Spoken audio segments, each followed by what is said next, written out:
So I've mentioned in other videos that when I was growing up, if I ever got any money at Christmas time or, for my birthday, it would be basically taken off me and, spent on illegal things.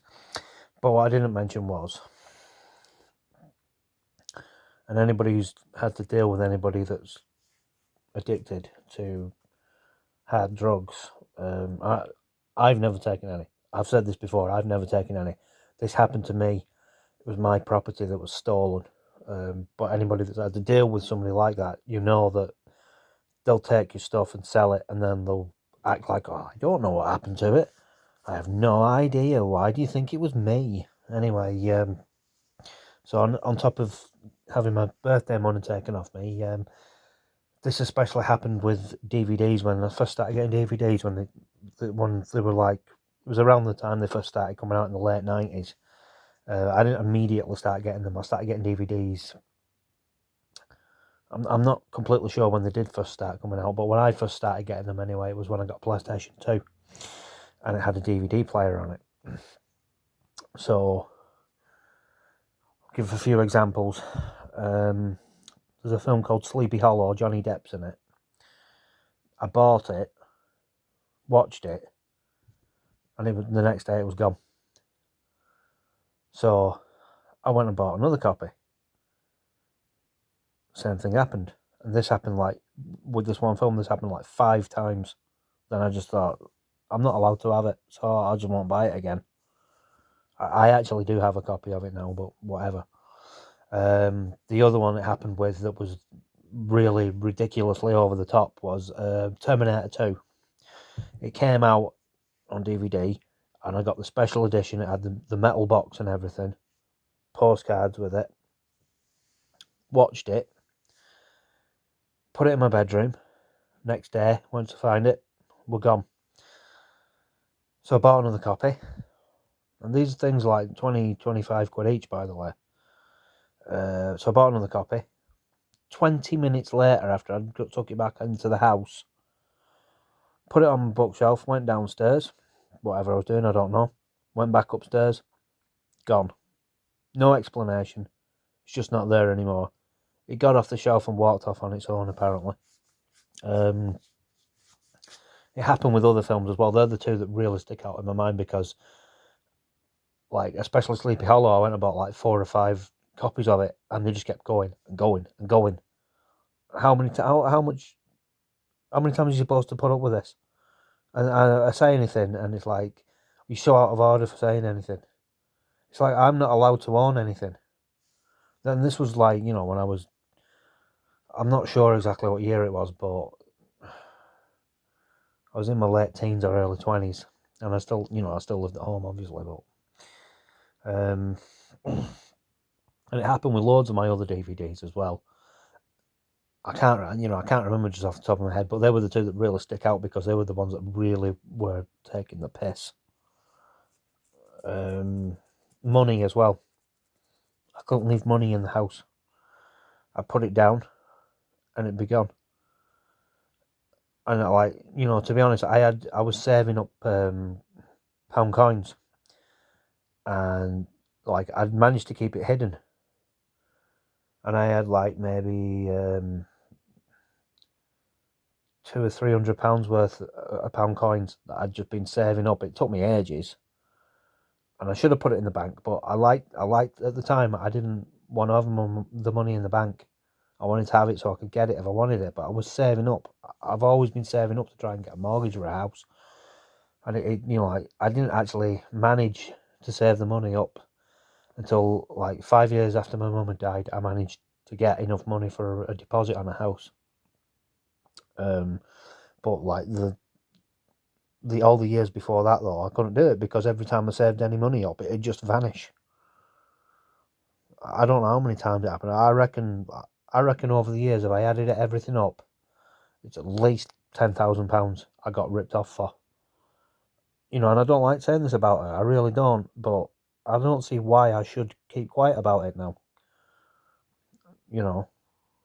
I'm having the last word. She always had the last word when she was alive. I'm having the last word now.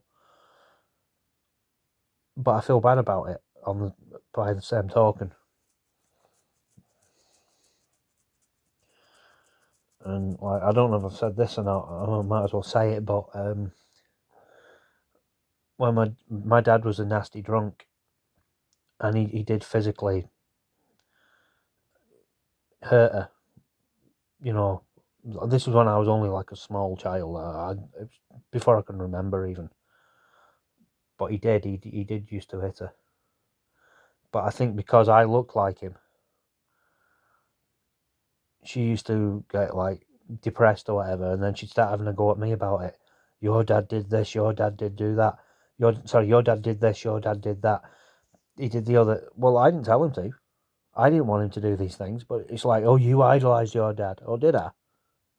I hardly saw him when he was alive. I hardly saw him, because she'd fall out with him and not let him see us or whatever. I mean, I understand why she was angry with him, but he didn't do anything he did. He didn't do because I wanted him to. That's ridiculous. Why are you taking out on me? It's nothing to do with me.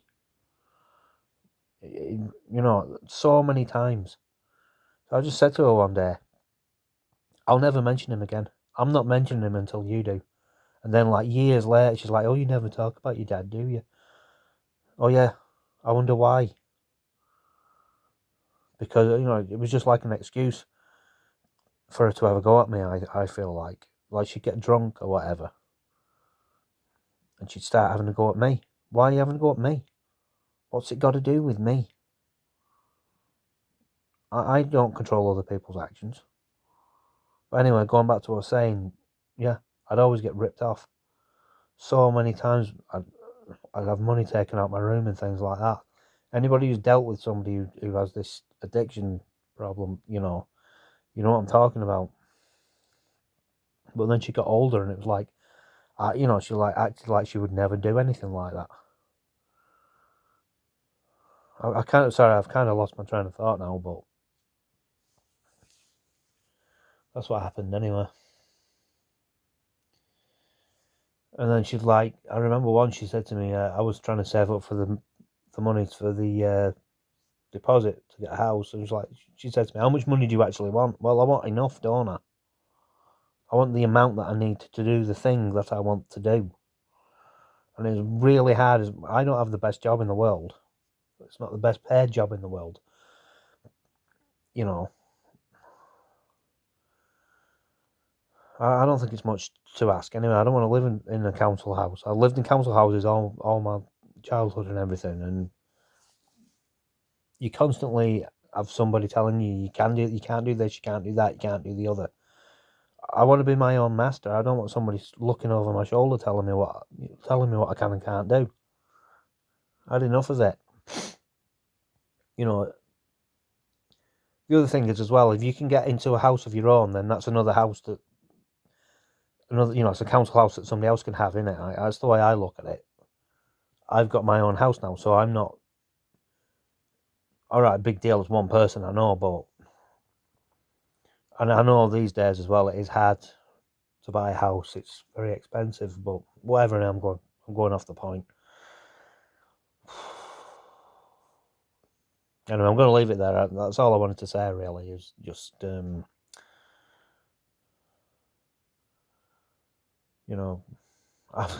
really have lost my train of thought. Sorry. Yeah, when people have these addictions, anyway, they will steal from you, and sometimes you've got to just walk away. I wish I'd have walked away earlier. I wish I had, but she was ill, and I felt like I couldn't leave her, and she was always threatening to commit suicide or trying to commit suicide, and I'd been in hospital with her that many times. I felt like if I left her, she was going to die. Obviously, she did die anyway, but sometimes it's hard to know what the best thing to do is. But anyway, I'll leave it there. Just thought maybe I could get a video out of it. Maybe somebody will find it interesting. I don't know. Anyway, thanks for watching if you got this far. Bye.